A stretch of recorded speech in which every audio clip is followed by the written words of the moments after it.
ಪಲಕ್ ಪಾಪ ಕಪ್ಪಗಿರೋಳು. ಅದರಿಂದ ಅವ್ರ ಸ್ಕೂಲಲ್ಲಿ ಎಲ್ಲಾ ಮಕ್ಕಳು ಅವಳು ಕಪ್ಪಗಿದ್ದಾಳೆ ಅಂತ ಯಾವಾಗ್ಲೂ ಚುಡಾಯಿಸ್ತಾನೆ ಇದ್ರು. ಕ್ಲಾಸ್ ಟೀಚರ್ ಕೂಡ ಅದೇ ಮಾಡ್ತಿದ್ರು. ಪಲಕ್, ನೀನ್ ಲೈನ್ ಇಂದ ಸ್ವಲ್ಪ ಹಿಂದೆ ನಿಂತ್ಕೋ, ಮತ್ತೆ ಸುಂದರವಾಗಿರೋ ಮಕ್ಕಳು ಮುಂದೆ ನಿಂತ್ಕೊಳ್ಳಿ. ಪ್ರಿನ್ಸಿಪಲ್ ಮ್ಯಾಮಿನ ಆರ್ಡರ್, ಸುಂದರವಾಗಿರೋ ಮಕ್ಕಳನ್ನ ಫೋಟೋ ತೆಗೆದು ಮ್ಯಾಗಝಿನ್ ಅಲ್ಲಿ ಹಾಕ್ತಾರಂತೆ. ನನ್ ಕ್ಲಾಸ್ ಮಕ್ಳೇ ಮ್ಯಾಗಝಿನ್ ಅಲ್ಲಿ ಬರ್ಬೇಕು ಅನ್ನೋದು ನನ್ನ ಆಸೆ. ಆದ್ರೆ ಮ್ಯಾಮ್, ಇವಳು ಇದಾಳಲ್ವಾ, ಇವಳು ಇಷ್ಟು ಕಪ್ಪಗಿದ್ದಾಳೆ, ಇದರಿಂದ ನಮ್ ಕ್ಲಾಸ್ ಫೋಟೋನೇ ಸ್ಪಾಯ್ಲ್ ಆಗುತ್ತೆ. ಒಂದ್ ಕೆಲ್ಸ ಮಾಡೋಣ ಮ್ಯಾಮ್, ಇವಳನ್ನ ಫೋಟೋ ತೆಗಿದೇನೆ ಕಳ್ಸ್ಬಿಡೋಣ ಮ್ಯಾಮ್. ಹಂಗೆಲ್ಲ ಮಾಡಕ್ಕಾಗಲ್ಲ. ಹಂಗ್ ಮಾಡಂಗಿದ್ರೆ ನಾನೇ ಏನಾದ್ರೂ ಮಾಡ್ಬಿಡ್ತಿದ್ದೆ. ಈ ತರ ಕಪ್ಪಗಿರೋರ್ನ ಕ್ಲಾಸ್ ಅಲ್ಲೂ ಸಹ ಇಟ್ಕೊಳ್ಳಲ್ಲ ನಾನು. ಮ್ಯಾಮ್, ನಾನು ನೀರ್ ಕುಡ್ಬಿಟ್ ಬರ್ಲಾ? ಹೋಗು, ನನ್ ಮುಂದೆ ನಿಂತ್ಕೊಬಿಡ ನೀನು. ಆದ್ರೆ ಸ್ವಲ್ಪ ಮುಖನ ತೊಳ್ಕೊಂಡ್ ಬಾ. ಸ್ವಲ್ಪ ಏನಾದ್ರೂ ಮುಖದಲ್ಲಿ ಕಳೆ ಬರುತ್ತೆ, ಫೋಟೋನು ಚೆನ್ನಾಗ್ ಬರುತ್ತಾಗ. ಟೀಚರ್ ಮತ್ತೆ ಮಕ್ಕಳು ಮಾತಾಡಿದನ್ನ ಕೇಳಿ ಅವಳು ತುಂಬಾನೇ ಬೇಜಾರಾಗ್ತಾಳೆ. ಮತ್ತೆ ವಾಶ್ರೂಮ್ಗೆ ಹೋಗಿ ತುಂಬಾನೇ ಜೋರಾಗಿ ಅಳಕ್ ಶುರು ಮಾಡ್ತಾಳೆ. ಪಲಕ್ ಅವರ ಅಪ್ಪ ಅಮ್ಮ ಇಬ್ರು ಕೆಲ್ಸ ಮಾಡ್ತಿದ್ರು. ತುಂಬಾನೇ ಕಷ್ಟಪಟ್ಟು ಕಾಸು ಸಂಪಾದನೆ ಮಾಡಿ ಪಲಕ್ನ ತುಂಬಾನೇ ಒಳ್ಳೆ ಸ್ಕೂಲಲ್ಲಿ ಓದಿಸ್ತಿದ್ರು. ಅದ್ರಿಂದ ಪಲಕ್ ಆ ವಯಸ್ಸಲ್ಲೇ ಅವಳ ಕಷ್ಟ ಎಲ್ಲ ನುಂಗ್ಕೊಂಡ್ಬಿಡ್ತಿದ್ಲು. ಆದ್ರೆ ಅವಳಿಗೆ ಓಡೋದಂದ್ರೆ ತುಂಬಾ ಇಷ್ಟ. ದಿನ ಸ್ಕೂಲ್ಗೆ ಹೋಗಕ್ ಮುಂಚೆ ಅವಳು ಓಡೋದನ್ನ ಪ್ರಾಕ್ಟೀಸ್ ಮಾಡ್ತಿದ್ಲು. ಆದ್ರೆ ಸ್ಕೂಲಲ್ಲಿ ಯಾವಾಗ ರನ್ನಿಂಗ್ ಕಾಂಪಿಟೇಷನ್ ಅವಳು ಜಾಯಿನ್ ಆಗ್ಬೇಕಂತ ಹೋಗಿ ಮೇಡಮ್ ನ ಕೇಳಿದ್ರು, ಆ ಮೇಡಮ್ ಯಾವಾಗ್ಲೂ ಬೇಡ ಅಂತ ಹೇಳ್ತಿದ್ರು. ಮಕ್ಕಳೆಲ್ಲ ಅವಳನ್ನ ನೋಡಿ ನಗ್ತಾ ಇದ್ರು. ನೀ ನೋಡ್ತೀಯಾ? ನಿನ್ ಮುಖ ಯಾವಾಗಾದ್ರೂ ಕನ್ನಡಿಯಲ್ಲಿ ನೋಡಿದ್ಯಾ? ಮೇಡಮ್ ಯಾವಾಗ್ಲೂ ನಿನ್ನ ರನ್ನಿಂಗ್ ಕಾಂಪಿಟೇಷನ್ ಜಾಯಿನ್ ಮಾಡಕ್ ಬಿಡಲ್ಲ. ಟೀನಾನೇ ಯಾವಾಗ್ಲೂ ವಿನ್ನರ್ ಆಗಿರ್ತಾಳೆ, ನೋಡ್ತಾ ಇರು. ಅಷ್ಟರಲ್ಲಿ ಅವ್ರ ಕ್ಲಾಸ್ ಟೀಚರ್ ಕ್ಲಾಸಿಗೆ ಬರ್ತಾರೆ. ಮಕ್ಕಳ, ನಮ್ ಸ್ಕೂಲ್ ದೊಡ್ಡ ರನ್ನಿಂಗ್ ರೇಸ್ ಕಾಂಪಿಟೇಷನ್ ಅಲ್ಲಿ ಪಾರ್ಟಿಸಿಪೇಟ್ ಮಾಡ್ತಿದೆ. ಟೀನಾ, ಅದಕ್ಕೆ ನಿನ್ನ ಹೆಸರನ್ನ ನಾನು ಪ್ರಿನ್ಸಿಪಲ್ ಹತ್ರ ಕೊಟ್ಟಿದ್ದೀನಿ. ಓಕೆ ಮ್ಯಾಮ್, ಇವತ್ತಿಂದ ಪ್ರಾಕ್ಟೀಸ್ ಶುರು ಮಾಡ್ತೀನಿ. ಮ್ಯಾಮ್, ನಾನ್ ಕೂಡ ರನ್ನಿಂಗ್ ರೇಸ್ ಅಲ್ಲಿ ಪಾರ್ಟಿಸಿಪೇಟ್ ಮಾಡ್ತೀನಿ. ಇಲ್ಲ ಪಲಕ್, ನಾನ್ ನಿನ್ನ ತಗೊಳಕ್ ಆಗೋದಿಲ್ಲಮ್ಮ. ನೋಡೋದಕ್ಕೂ ನೀನು ಚೆನ್ನಾಗಿಲ್ಲ. ಅದು ಅಲ್ದೆ ನೀನ್ ಸೋತೋಗ್ಬಿಟ್ರೆ ಪ್ರಿನ್ಸಿಪಲ್ಗೆ ಏನ್ ಹೇಳಿ? ನನ್ ಕೈಲಾಗಲ್ಲಮ್ಮ, ಪ್ರಿನ್ಸಿಪಲ್ಗೆ ಆನ್ಸರ್ ಮಾಡಕ್ ಆಗಲ್ಲ. ಪಲಕ್ ಅಳ್ತಾ ಮನೆಗ್ ಬರ್ತಾಳೆ. ಅಮ್ಮ ಅವ್ರ ಎದುರಿಗೆ ಬಂದಿದ ತಕ್ಷಣ ಕಣ್ಣೊಡಿಸ್ಕೊಂಡು ಊಟ ಮಾಡೋದಕ್ಕೆ ಅಂತ ಕುತ್ಕೋತಾಳೆ. ಆದ್ರೆ ಅವಳ ಮನಸ್ಸೇ ಸರಿ ಇಲ್ಲ. ಅದರಿಂದ ಅವಳು ಮಾರನೇ ದಿನ ಸ್ಕೂಲ್ಗೆ ರಜಾ ಹಾಕ್ತಾಳೆ. ಅವಳಗ್ ಗೊತ್ತಿತ್ತು ಬೇರೆ ಮಕ್ಳೆಲ್ಲ ರನ್ನಿಂಗ್ ರೇಸ್ ಕಾಂಪಿಟೇಷನ್ಗೆ ಹೋಗ್ತಿರೋದನ್ನ ನೋಡಿದ್ರೆ ಅವಳಿಗೆ ಕಷ್ಟ ಆಗುತ್ತೆ ಅಂತ. ಅರೆ ಪಲಕ್ ಮಗು, ಯಾಕಮ್ಮ ಸ್ಕೂಲ್ಗೆ ಹೋಗಿಲ್ಲ? ಅಮ್ಮ, ನನ್ಗಿವತ್ ಸ್ವಲ್ಪ ತಲೆ ನೋವುತ್ತಿದೆ, ಅದಕ್ಕೆ ನಾನು ಮನೇಲೇ ಇದ್ದೀನಿ. ಏನಿಲ್ಲ ಕಣಮ್ಮ, ನೀನ್ ಡೈಲಿ ಹೋಗ್ತೀಯಲ್ವಾ, ಇವತ್ತು ರಜೆ ತಕೊಂಡು ಆರಾಮ್ ಮಾಡು. ಒಂದು ಕೆಲ್ಸ ಮಾಡಿ, ಇವತ್ ಕೆಲ್ಸಕ್ ನೀವ್ ಹೋಗಿ, ನಾನಿವತ್ತು ಪಲಕ್ ಜೊತೆನೆ ಇರ್ತೀನಿ. ಅವಳಿಗೇನಾದ್ರೂ ಬೇಕಾದ್ರೆ ನಾನ್ ನೋಡ್ಕೋತೀನಿ. ಸರಿ, ಹಾಗಾದ್ರೆ ನಾನ್ ಒಬ್ನೇ ಕೆಲ್ಸಕ್ ಹೋಗ್ತೀನಿ ಇವತ್ತು. ಅವತ್ತು ಪಲಕ್ ಅವರಮ್ಮ ಕೆಲ್ಸಕ್ ಹೋಗೋದಿಲ್ಲ. ಪಲಕ್ ಅವತ್ತು ನಿದ್ದೆ ಮಾಡ್ತಿರ್ತಾಳೆ, ಪಲಕ್ ಅವರಮ್ಮ ಕೆಲ್ಸ ಮಾಡ್ತಿರ್ತಾರೆ. ಅಷ್ಟರಲ್ಲೇ ಯಾರೋ ಬರ್ತಾರೆ. ನನ್ನ ಹೆಸರು ರಾಮ್ಲಾಲ್, ನಾನ್ ಫಲಕ್ನ ಸ್ಕೂಲ್ನ ಅಟೆಂಡರು. ನನ್ನನ್ನ ಪ್ರಿನ್ಸಿಪಲ್ ಅವ್ರು ಕಳ್ಸ್ಯಾರೆ. ಅವರು ಫಲಕ್ನ ಸ್ಕೂಲಿಗೆ ಕರ್ದಿಯಾರೆ. ಏನೋ ರನ್ನಿಂಗ್ ರೇಸ್ಗೆ ಹೋಗಬೇಕು ಅನ್ನೋ ಮಾತಾಗ್ತಾ ಇತ್ತು. ಪಲಕ್ಗೆ ಅದು ಅವಳಿಗೆ ಮನುಷ್ಯರಿಲ್ಲ. ರಾಮ್ಲಾಲ್ ಅಲ್ಲ, ಮೇಡಮ್ಗೆ ಹೇಳು ನಾನು ಇವಾಗ್ಲೂ ರೆಡಿ ಆಗಿ ಸ್ಕೂಲಿಗೆ ಬರ್ತೀನಿ ಅಂತ. ರನ್ನಿಂಗ್ ಕಾಂಪಿಟೇಷನ್ ಅಂತ ಹೆಸರು ಕೇಳಿದ ತಕ್ಷಣ ಅವಳಿಗೆ ತುಂಬಾನೇ ಸಂತೋಷ ಆಗ್ಬಿಡುತ್ತೆ. ಬೇಗ ರೆಡಿ ಆಗಿ ಅವಳು ಸ್ಕೂಲ್ಗೆ ಹೋಗ್ತಾಳೆ. ಓ, ನೀನೇನಾ ಮಗು ಪಲಕ್? ನಿನ್ನ ಅವಶ್ಯಕತೆ ನಮ್ಗೆ ಮತ್ತೆ ಸ್ಕೂಲ್ಗೆ ತುಂಬಾ ಇದೆ. ಟೀನಾ, ನಿನ್ ಕ್ಲಾಸ್ಮೇಟ್ ಇದ್ದಾಳಲ್ವಾ, ರನ್ನಿಂಗ್ ರೇಸ್ ಅಲ್ಲಿ ಅವಳು ಪಾರ್ಟಿಸಿಪೇಟ್ ಮಾಡಕ್ಕಾಗಲ್ಲ. ಅವಳ ಕಾಲ್ಗೆ ಪೆಟ್ಟಾಗಿದೆ. ಡಾಕ್ಟರ್ ಅವಳನ್ನ ಓಡ್ಬಾರ್ದು ಅಂತ ಹೇಳಿದ್ದಾರೆ. ನಮ್ ಸ್ಕೂಲ್ಗೋಸ್ಕರ ನೀನು ರನ್ನಿಂಗ್ ರೇಸ್ ಕಾಂಪಿಟೇಷನ್ ಅಲ್ಲಿ ಪಾರ್ಟಿಸಿಪೇಟ್ ಮಾಡಿ ವಿನ್ ಆಗ್ಬೇಕು ಅನ್ಕೋತಿದ್ದೀನಿ. ಮ್ಯಾಮ್, ನಾನ್ ನಿಮಗ್ ಪ್ರಾಮಿಸ್ ಮಾಡ್ತೀನಿ, ಈ ರನ್ನಿಂಗ್ ರೇಸ್ ಅಲ್ಲಿ ಖಂಡಿತವಾಗ್ಲೂ ನಾನ್ ಗೆಲ್ತೀನಿ. ಪಲಕ್, ನನ್ನ ಕ್ಷಮಿಸು. ಒಂದು ಟೀಚರ್ ಆಗಿದ್ದು ನಾನ್ ನಿನ್ನ ಹತ್ರ ತುಂಬಾ ಕೆಡದಾಗ ನಡ್ಕೊಂಡೆ. ನಮ್ಮ ಸ್ಕೂಲಿನ ಮಾನ ಮರ್ಯಾದೆ ಎಲ್ಲಾನು ಕಾಪಾಡೋದಕ್ಕೆ ನೀನೇ ಮುಂದೆ ಬಂದಿದ್ಯಾ. ತುಂಬಾ ಶಬಾಷ್ ಮಗುವೆ. ದಿನ ರನ್ನಿಂಗ್ ಪ್ರಾಕ್ಟೀಸ್ ನೀನ್ ಮಾಡ್ತೀಯ ಅಂತ ನನಗ್ ಗೊತ್ತು. ಅದಕ್ಕೆ ಪ್ರಿನ್ಸಿಪಲ್ ಹತ್ರ ನಿನ್ನ ಹೆಸರನ್ನ ನಾನು ಹೇಳ್ದೆ. ನಾನು ನಿನ್ ಜೊತೆ ಯಾವಾಗ್ಲೂ ಇರ್ತೀನಿ. ಪಲಕ್, ನೋಡ್ತಿರು, ಈ ರನ್ನಿಂಗ್ ಕಾಂಪಿಟೇಷನ್ ಅಲ್ಲಿ ನೀನ್ ಖಂಡಿತವಾಗ್ಲೂ ಗೆಲ್ತೀಯ. Thank you ma'am, thank you so much. ನಾನು ಖಂಡಿತವಾಗ್ಲೂ ಈ ರನ್ನಿಂಗ್ ಕಾಂಪಿಟೇಷನ್ ಅಲ್ಲಿ ಗೆಲ್ತೀನಿ. ಪಲಕ್ ಕ್ಲಾಸ್ಮೇಟ್ಸ್ ಎಲ್ಲರೂ ಅವಳಿಗೆ ವಿಶ್ ಮಾಡ್ತಾರೆ. ಮತ್ತೆ ಪಲಕ್ ಫುಲ್ ಜೋಶಲ್ಲಿ ರನ್ನಿಂಗ್ ಕಾಂಪಿಟೇಷನ್ ಅಲ್ಲಿ ಪಾರ್ಟಿಸಿಪೇಟ್ ಮಾಡಿ ಅವಳು ಫಸ್ಟ್ ಬರ್ತಾಳೆ. ಅವರ ಪ್ರಿನ್ಸಿಪಲ್ ಮತ್ತೆ ಕ್ಲಾಸ್ ಟೀಚರ್ ಇಬ್ರು ಸೇರಿ ಅವಳಿಗೆ ಟ್ರಾಫಿನೂ ಕೊಡ್ತಾರೆ. ಟ್ರಾಫಿ ತಗೊಂಡು ಪಲಕ್ ಮನೆಗೆ ಹೋಗ್ತಾಳೆ.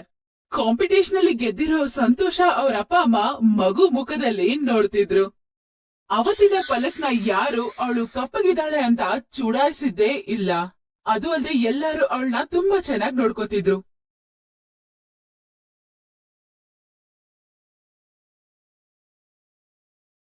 ರಾಮ್ಲಾಲ್ ಅಮನ್ ಕುಮಾರ್ ಅವರ ಮನೆಯಲ್ಲಿ ಕೆಲಸ ಮಾಡ್ತಿದ್ರು. ಅಮನ್ ಕುಮಾರ್ ಅವರ ಮಗ ಸೌರಭ್ ಒಂದು ದೊಡ್ಡ ಸ್ಕೂಲಲ್ಲಿ ಓದ್ತಿದ್ದ.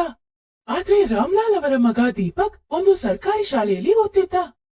ಸೌರಭ್ ಮತ್ತೆ ದೀಪಕ್ ಇಬ್ರು ತುಂಬಾನೇ ಚೆನ್ನಾಗಿ ಓದ್ತಿದ್ರು. ಆಮೇಲೆ ಅವ್ರವ್ರ ಸ್ಕೂಲಲ್ಲಿ ಅವರು ತುಂಬಾ ಒಳ್ಳೆ ಹುಡುಗರಾಗಿದ್ರು. ಅಪ್ಪ, ನನ್ ರಿಪೋರ್ಟ್ ಕಾರ್ಡು, ನಾನ್ ಕ್ಲಾಸಲ್ಲಿ ಫಸ್ಟ್. ಅರೆ ವಾ, ನಂಗೆ ಗೊತ್ತಿತ್ತು ನೀನು ಈ ಸರಿನೂ ಕೂಡ ಫಸ್ಟ್ ಬರ್ತೀಯ ಅಂತ. ರಾಮು, ದೀಪಕ್ ಕೂಡ ಅವನ್ ಕ್ಲಾಸಲ್ಲಿ ಫಸ್ಟ್ ಅಲ್ವಾ? ಅವನು ಸ್ವಲ್ಪ ಸಮಯದಿಂದ ರಿಪೋರ್ಟ್ ಕಾರ್ಡ್ ತೋರಿಸ್ದ. ಹೌದು ಸರ್, ತರಗತಿನಾಗ ಅವನು ಮೊದ್ಲು ಬಂದಾನ. ಅಪ್ಪ, ಸರ್ಕಾರಿ ಸ್ಕೂಲಲ್ಲಿ ಯಾರು ಫಸ್ಟ್ ಬರ್ಬೋದು, ಅಲ್ಲೆಲ್ಲ ಈಸಿ ಆಗಿರುತ್ತೆ. ದೀಪಕ್ ಏನೋ ರ್ಯಾಂಕ್ ತೆಗಿಲಿಲ್ಲ, ಅಲ್ಲಿ ಫಸ್ಟ್ ಬಂದ್ರೆ ಏನಾಯ್ತು ಅಂತ. ಸೌರಭ್, ಸ್ವೀಟ್ ತಕೋ. ನಾನ್ ಫಸ್ಟ್ ಬಂದಿದ್ದಕ್ಕೆ ಎಲ್ಲಾರ್ಗು ಕೊಡ್ತಾ ಇದ್ದೀನಿ. ನಾನ್ ಈ ಸ್ವೀಟ್ಸ್ ಎಲ್ಲ ತಿನ್ನಲ್ಲ. ಅಮ್ಮ, ಚಾಕ್ಲೇಟ್ಸ್ ಎಲ್ಲ ಎಲ್ಲಿದೆ? ನೀವು ತಂದಿದ್ದು ಆಗ. ನನ್ನಪ್ಪ ಏನು ನಿನ್ನಪ್ಪ ಅಂತಾರ ಅಲ್ಲ, ಅವರು ಚಾಕ್ಲೇಟ್ಸ್ ತಂದಿದ್ದಾರೆ. ನೀನ್ ಜಾಸ್ತಿ ಹಾರಾಡ್ಬೇಡ, ನೀನು ಕೆಲ್ಸದವನ್ ಮಗ, ಹಾಗಾಗಿ ಹಾಗೆ ಇರು. ನನ್ನ ಹತ್ರ ಬರಕ್ ಆಗಲ್ಲ ನಿಂಗೆ. ಸೌರಭ್, ಹೀಗೆಲ್ಲ ಮಾತಾಡ್ಬಾರ್ದು. ದೀಪಕ್ ಒಳ್ಳೆ ಹುಡುಗ ತಾನೆ. ಅಮ್ಮ, ದೀಪಕ್ ಅಂದ್ರೆ ನಂಗ ಆಗಲ್ಲ. ಅಪ್ಪ ನಂಗ ಅವನ ಬಗ್ಗೆ ಹೇಳ್ತಾರೆ, ನಂಗದು ಇಷ್ಟ ಆಗಲ್ಲ. ನಾನು ಕಪಿಲ್ ಮನೆಗೆ ಹೋಗ್ತಾ ಇದ್ದೀನಿ. ಸೌರಭ್ಗೆ ದೀಪಕ್ ಅಂದ್ರೆ ಇಷ್ಟ ಇರ್ಲಿಲ್ಲ. ಆದ್ರೆ ದೀಪಕ್ ಅವನ್ ತರ ತುಂಬಾ ಚೆನ್ನಾಗಿ ಓದ್ತಿದ್ದ. ಇದನ್ ಕೇಳಿ ಸೌರಭ್ಗೆ ಇನ್ನ ಕೋಪ ಬಂದ್ಬಿಡತ್ತೆ. ಆಮೇಲೆ ಅವನು ಕಪಿಲ್ ಮನೆಗೆ ಆಡಕ್ಕೆ ಅಂತ ಹೋಗ್ತಾನೆ. ಏನೋ ಸೌರಭ, ತುಂಬಾ ಟೆನ್ಷನ್ ಅಲ್ಲಿದ್ದೀಯಾ? ನಂಗ್ ದೀಪಕ್ ಅಂದ್ರೆ ಆಗಲ್ಲ. ಇವತ್ ನಾನು ರಿಪೋರ್ಟ್ ಕಾರ್ಡ್ ತೋರಿಸುವಾಗ ಅವನು ಅವನ್ ರಿಪೋರ್ಟ್ ಕಾರ್ಡ್ ತೋರಿಸ್ದ. ಅವನು ನಂತರ ಫಸ್ಟ್. ನೀನೇ ಹೇಳು. ಅಪ್ಪ ಅವನಿಗೆ ಶಬಾಸ್ ಅಂದ್ರು. ಅವನ್ ಕೆಲ್ಸದವನ್ ಮಗ ಇದ್ದ, ಅವನಿಗೆ ಗೊತ್ತಾಗ್ಬೇಕು. ನೀನು ಟೆನ್ಷನ್ ಮಾಡ್ಕೊಳ್ಬೇಡ, ಎಲ್ಲ ಸರಿಯಾಗತ್ತೆ. ಕೇಳು, ನಾಳೆ ಸಂಜೆ ಎಲ್ಲಾರು ಗೇಮ್ಸಿಗೆ ದುಡ್ಡು ಹಾಕ್ತಿಯಾರೆ. ನೀನೆಷ್ಟ್ ಹಾಕ್ತೀಯಾ? ನನ್ ಸೈಡ್ ಇಂದ 200 ರೂಪಾಯಿ. ನಿನ್ನ ಅಮ್ಮನ ಅಕೌಂಟ್ ಇಂದ ಮತ್ತೆ 200 ರೂಪಾಯಿ ತೆಗ್ದ್ರೆ ನಿನ್ನ ಅಮ್ಮನಿಗೆ ಕೋಪ ಬರಲ್ವಾ? ನಮ್ಮ ಹತ್ರ ತುಂಬಾ ದುಡ್ಡಿದೆ, ಅದ್ರ ಬಗ್ಗೆ ಚಿಂತೆ ಬಿಡು ನೀನು. ನನ್ನ ಅಪ್ಪ ಅಮ್ಮ ನಂಗೆ ಏನು ಹೇಳಲ್ಲ, ಯಾಕಂದ್ರೆ ನಾನು ಅವ್ರ ಬದ್ದಿನ ಮಗ. ಸೌರಭ್ಗೆ ಗೇಮ್ಸ್ ಅಲ್ಲಿ ದುಡ್ಡು ಹಾಕೋ ಅಭ್ಯಾಸ ಇತ್ತು. ಅವನು ದಿವಸ ಪೂರ್ತಿ ಅವನ್ ಫ್ರೆಂಡ್ಸ್ ಕಪಿಲ್ ಮತ್ತೆ ಬೇರೆಯವ್ರ ಜೊತೆ ಆನ್ಲೈನ್ ಗೇಮ್ಸ್ ಆಡ್ತಿದ್ದ. ಆಮೇಲೆ ಅದ್ರಲ್ಲಿ ಅಮೌಂಟ್ ಇನ್ವೆಸ್ಟ್ ಮಾಡ್ತಿದ್ದ. ಸೌರಭ್ ತುಂಬಾ ಚೆನ್ನಾಗಿ ಓದ್ತಿದ್ದ ಅನ್ನೋದಕ್ಕೋಸ್ಕರ ಅವ್ರ ಅಮ್ಮನು ಅಕೌಂಟ್ ಇಂದ ದುಡ್ಡು ತಗೊಂಡಾಗ ಏನು ಹೇಳ್ತಿರ್ಲಿಲ್ಲ. ಸೌರಭ್, ಅಮ್ಮನ ಅಕೌಂಟ್ ಇಂದ 200 ರೂಪಾಯಿ ಮತ್ತೆ ತೆಗ್ದಿದ್ಯಾ? ಅಪ್ಪ, ಅದು ಆನ್ಲೈನ್ ಗ್ರೂಪ್ ಗೇಮ್ ಇದೆ, ಅದಕ್ಕೆ ಬೇಕಿತ್ತು. ಅರೆ, ಅದ್ ನನಗ್ ಗೊತ್ತು ರೀ. ಸೌರಭ್ ಮುಂಚೆನೆ ಹೇಳಿದ್ದ 200 ರೂಪೀಸ್ ಬೇಕು ಅಂತ. ಯಾವಾಗ್ಲೂ ಇಮೇಲ್ ಕೋಪ ಮಾಡ್ಕೊಳ್ಳೋದೇ ನಿಮ್ ಕೆಲ್ಸ. ಆದ್ರೆ ಸಂಧ್ಯಾ... ಸರಿ, ನೀವ್ ಬಂದು ಬ್ರೇಕ್ಫಾಸ್ಟ್ ತಗೊಳ್ಳಿ. ಚಿಕ್ಕ ಮಕ್ಳಂದ್ರೆ ಹೀಗೆ. ಸಂಧ್ಯಾ ಅಮ್ಮನ್ ಹೇಳಿದ್ದನ್ನ ದೊಡ್ಡದಾಗ್ ತಗೊಳ್ಳಿಲ್ಲ. ಸೌರಭ್ಗೂ ಗೇಮ್ ಮಾಡೋ ಇಂಟ್ರೆಸ್ಟ್ ಜಾಸ್ತಿ ಆಗ್ತಾನೆ ಇತ್ತು. ಎಕ್ಸಾಮ್ಸ್ ಹತ್ರ ಬರ್ತಿತ್ತು. ಆಮೇಲೆ ಒಂದ್ ದಿವಸ, ಸೌರಭ್, ಏನ್ ವಿಷಯ? ಇತ್ತೀಚೆಗೆ ನೀನೇನು ಸರಿಯಾಗಿ ಓದ್ತಿಲ್ವಲ್ಲ? ನಿಮ್ ಮ್ಯಾಮ್ ಬೇರೆ ಫೋನ್ ಮಾಡಿದ್ರು, 2 ದಿವಸದಿಂದ ಟ್ಯೂಷನ್ ಲೇಟ್ ಆಗಿ ಹೋಗ್ತಿದ್ಯಂತೆ. ಅಮ್ಮ, ಅದ್ ಎಕ್ಸಾಮ್ ಇದೆಯಲ್ಲ, ನಾನು ಕಪಿಲ್ ಮನೆಗೆ ಹೋಗ್ತಾ ಇದ್ದೀನಿ. ಅಲ್ಲಿಂದ ಸೀದಾ ಟ್ಯೂಷನ್ಗೆ ಹೋಗ್ತೀವಿ. ಓದ್ತಾ ಓದ್ತಾ ಟೈಮೇ ಗೊತ್ತಾಗಲ್ಲ. ಓ, ಇದೇ ವಿಷಯನಾ? ನೀನ್ ಕಪಿಲ್ ಮನೇಲಿ ಕುತ್ಕೊಂಡು ಓದ್ತಾ ಇದೀಯಾ? ಇದು ತುಂಬಾ ಒಳ್ಳೆ ವಿಷಯ. ಆಮೇಲೆ ಅಲ್ಲಿ ದೀಪಕ್ ಅವನ್ ಎಕ್ಸಾಮ್ಸ್ಗೆ ಅಂತ ಪ್ರಿಪೇರ್ ಆಗ್ತಿದ್ದ. ಅಪ್ಪ, ಈ ಸರಿನೂ ನಂಗ್ ಫಸ್ಟ್ ಬರಬೇಕು. ನೋಡು ನಾನ್ ಹೇಗ್ ಓದ್ತೀನಿ ಅಂತ. ಮಗ, ನಂಗದು ಗೊತ್ತು ಕಲ. ಓದಾಕ ನೀನ್ ತುಂಬಾ ಕಷ್ಟ ಪಡ್ತಿದ್ದಿ. ನೋಡ, ನೀನ್ ಕಲ್ತಿರ ಆ ವಿದ್ಯೆ ನಿಂಗ್ ತುಂಬಾ ಕೆಲ್ಸಕ್ ಬರ್ತೈತಿ. ಒಂದಿನ ನೀನ್ ನಮ್ಗೆ ಹೆಸರು ತರ್ತೀಯಕಲ್ಲ. ಸರಿ ಮಗನೇ, ಬಾ, ಊಟ ತಿಂದು ಹಾಲ್ ಕುಡಿಯುವಂತೆ. ನಿಂಗ್ ಇಷ್ಟವಾದ ಅಡ್ಗೆ ಮಾಡಿದ್ದೀನಿ. ಆಮೇಲೆ ನಿನ್ ಕ್ಲಾಸ್ ಹುಡುಗರ ಜೊತೆ ನೀನ್ ಎಲ್ಲ ಹೋಗ್ತಿದ್ಯಾ? ಅಮ್ಮ, ನಾನ್ ಸೈನ್ಸ್ ಮ್ಯೂಸಿಯಂ ಹೋಗ್ತಿದ್ದೀನಿ. ಅಲ್ಲಿ ವಿಜ್ಞಾನ ಸಂಬಂಧಿ ತುಂಬಾ ಐಟಮ್ ಇದೆ. ಟೀಚರ್ ಹೇಳಿದ್ರು ನಾವಲ್ಲೋದ್ರೆ ತುಂಬಾ ಕಲಿಬಹುದು ಅಂತ. ಹೌದಾ? ಇದು ತುಂಬಾ ಒಳ್ಳೆ ವಿಷಯ. ದೀಪಕ್ ಅವ್ರ ಸ್ಕೂಲ್ ಹುಡುಗರ ಜೊತೆ ಸೈನ್ಸ್ ಮ್ಯೂಸಿಯಂ ನ ನೋಡೋಕೆ ಅಂತ ಹೋಗ್ತಾರೆ. ಅಲ್ಲಿ ಅವರು ಪ್ರೈವೇಟ್ ಸ್ಕೂಲ್ ಹುಡುಗರನ್ನು ನೋಡ್ತಾರೆ. ಅದ್ರಲ್ಲಿ ಸೌರಭೂ ಇದ್ದ. ಸೌರಭ್, ಇವನನ್ನೆಲ್ಲೋ ನೋಡಿದೀನಿ. ಇವನು ನಿನ್ ಮನೆಯಲ್ಲೇ ಇರ್ತಾನಲ್ವಾ? ಅರೆ, ಇವ್ ನಮ್ ಮನೆ ಕೆಲ್ಸದವನ್ ಮಗ ಇವನು. ಹಾ, ಇವನು ಕೆಲ್ಸದವನ್ ಮಗ ಅಂದ್ರೆ ಇವನು ಕೆಲ್ಸದವನ್ ತಾನೆ. ಎಲ್ಲಾ ಹುಡುಗರು ದೀಪಕ್ ನ ನೋಡಿ ಬರ್ತಾರೆ. ಆಮೇಲೆ ದೀಪಕ್ ಮನೆಗ್ ಬಂದು ತುಂಬಾನೇ ಸುಸ್ತಾಗಿ ಕೂತಿದ್ದ. ಅಪ್ಪ, ಎಲ್ಲಾರು ಕೆಲ್ಸದವನ್ ಮಗ ಅಂತ ನಂಗ್ ಗೇಲಿ ಮಾಡಿದ್ರು. ಎಲ್ಲಾರು ನನ್ನ ನೋಡ್ ನಗಾಡಿದ್ರು. ಏನ್ ಮಗ, ಯಾಕ್ ಚಿಂತೆ ಮಾಡ್ತೀಯಕಲ್ಲ? ಅದಕ್ಕೆ ನಾನ್ ನಿಂಗೆ ಓದಿಸ್ತಾ ಇರೋದಲ್ವಾ. ನೀನ್ ಓದಿ ದೊಡ್ಡ ಮನ್ಸ ಆಗ್ಬೇಕು, ದುಡ್ಡು ಮಾಡ್ಬೇಕು. ರಾಮ್ಲಾಲ್ ಹೇಳಿದ್ದನ್ ಕೇಳಿ ದೀಪಕ್ಗೆ ತುಂಬಾನೇ ಧೈರ್ಯ ಬಂದು ಅವನಿಗೆ ತುಂಬಾ ಖುಷಿ ಆಗತ್ತೆ. ಆಮೇಲೆ ಅವನು ತುಂಬಾ ಚೆನ್ನಾಗಿ ಓದಕ್ ಶುರು ಮಾಡ್ತಾನೆ. ಮಾರನೇ ದಿವಸ ದೀಪಕ್ ಸ್ಕೂಲ್ಗೆ ಹೋದಾಗ ಅವ್ರ ಟೀಚರ್ ಆ ವರ್ಷ ಪೂರ್ತಿ ತುಂಬಾ ಚೆನ್ನಾಗಿ ಓದಿದ್ದಕ್ಕೆ ದೀಪಕ್ಗೆ ಪ್ರೈಸ್ ಕೊಡ್ತಾರೆ. ದೀಪಕ್ ಈ ವರ್ಷ ಪೂರ್ತಿ ತುಂಬಾ ಕಷ್ಟಪಟ್ಟು ಓದಿ ಈ ಸ್ಥಿತಿಗೆ ಬಂದಿದ್ದಾನೆ. ಆದ್ರಿಂದ ದೀಪಕ್ಗೆ ಸ್ಕೂಲ್ ಕಡೆಯಿಂದ ಈ ಕ್ಲಾಸ್ ಅಲ್ಲಿ best student of the year award ಕೊಡ್ತಿದ್ದಾರೆ. ಆಮೇಲೆ ನಂಗೆ ಇನ್ನೂ ಒಂದ್ ನಂಬಿಕೆನೂ ಇದೆ. ಬರೋ ಫೈನಲ್ ಎಕ್ಸಾಮ್ಗೆ ತುಂಬಾ ಚೆನ್ನಾಗಿ ಪ್ರಿಪೇರ್ ಆಗಿ ದೀಪಕ್ ಇದ್ರಲ್ಲೂ ಫಸ್ಟ್ ಬರ್ತಾನೆ. Thank you ma'am. ಎಲ್ಲಾ ಮಕ್ಕಳು ಕ್ಲಾಪ್ ಮಾಡಿ ದೀಪಕ್ ನ ಮೋಟಿವೇಟ್ ಮಾಡ್ತಾರೆ. ಮನೆಗ್ ಬಂದು ದೀಪಕ್ ಅವ್ರ ಅಪ್ಪ ಅಮ್ಮ ಹತ್ರ ನಡೆದಿದ್ದೆಲ್ಲ ಅದನ್ನು ಹೇಳ್ತಾನೆ. ಅರೆ ಚೆನ್ನಾಗಿದೆ ಕಲ್ಲ ಇದು. ದೇವ್ರು ಒಳ್ಳೇದ್ ಮಾಡ್ಲಿ. ಅಪ್ಪ, ಅಮ್ಮನ್ ಅಂಕಲ್ಗೆ ಇದು ತೋರಿಸಿ ಅವ್ರ ಆಶೀರ್ವಾದ ತಕೋಬೇಕು ನಾನು.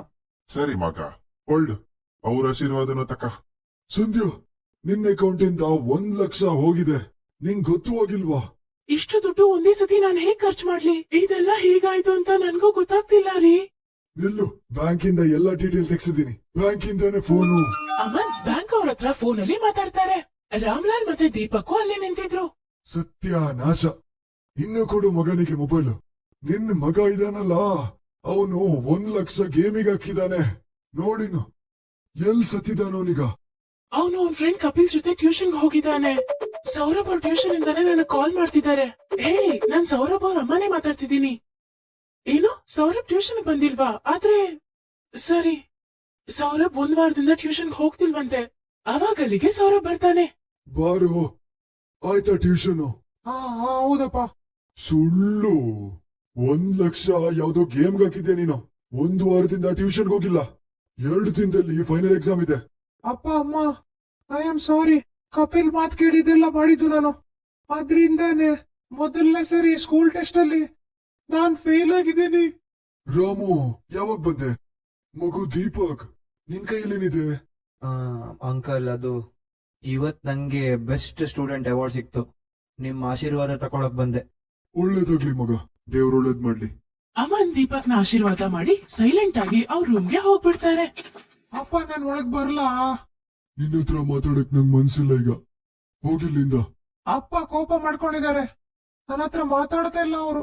ಸೌರಭ್, ನಿಜವಾಗ್ಲೂ ನೀನ್ ಮಾಡಿದ ತಪ್ಪು ಅಂತ ನಿನ್ಗೆ ಅನ್ಸಿದ್ರೆ ನಿನ್ ತಪ್ಪನ ಸರಿ ಮಾಡ್ಕೋ. ಅವಾಗ್ಲೇ ನಿಮ್ ಅಪ್ಪಗೆ ಕೋಪ ಕಡಿಮೆ ಆಗೋದು. ನಂಗ್ ಗೊತ್ತಮ್ಮ ನಾನ್ ಏನ್ ಮಾಡ್ಬೇಕು ಅಂತ. ಸೌರಭ್ ಇವಾಗ ಕಪಿಲ್ ಮತ್ತೆ ಅವ್ರ ಫ್ರೆಂಡ್ಸ್ ಜೊತೆ ಗೇಮ್ ಆಡೋದನ್ನ ಬಿಟ್ಬಿಟ್ಟ. ಆಮೇಲೆ ಮನ್ಸಿಟ್ಟು ಕಷ್ಟಪಟ್ಟು ಓದ್ದ. ಆದ್ರೆ 2 ದಿವಸದಲ್ಲಿ ಅವನ್ಗೆ ಮ್ಯಾಥ್ಸ್ ಪೇಪರ್ ಇತ್ತು. ಅವನು ಟ್ಯೂಷನ್ಗೆ ತುಂಬಾ ದಿವಸ ಹೋಗದೆ ಇರೋದ್ರಿಂದ ಇವಾಗ ಅವನು ತುಂಬಾ ಪಾಠಗಳನ್ನ ಕೇಳಿರ್ಲಿಲ್ಲ.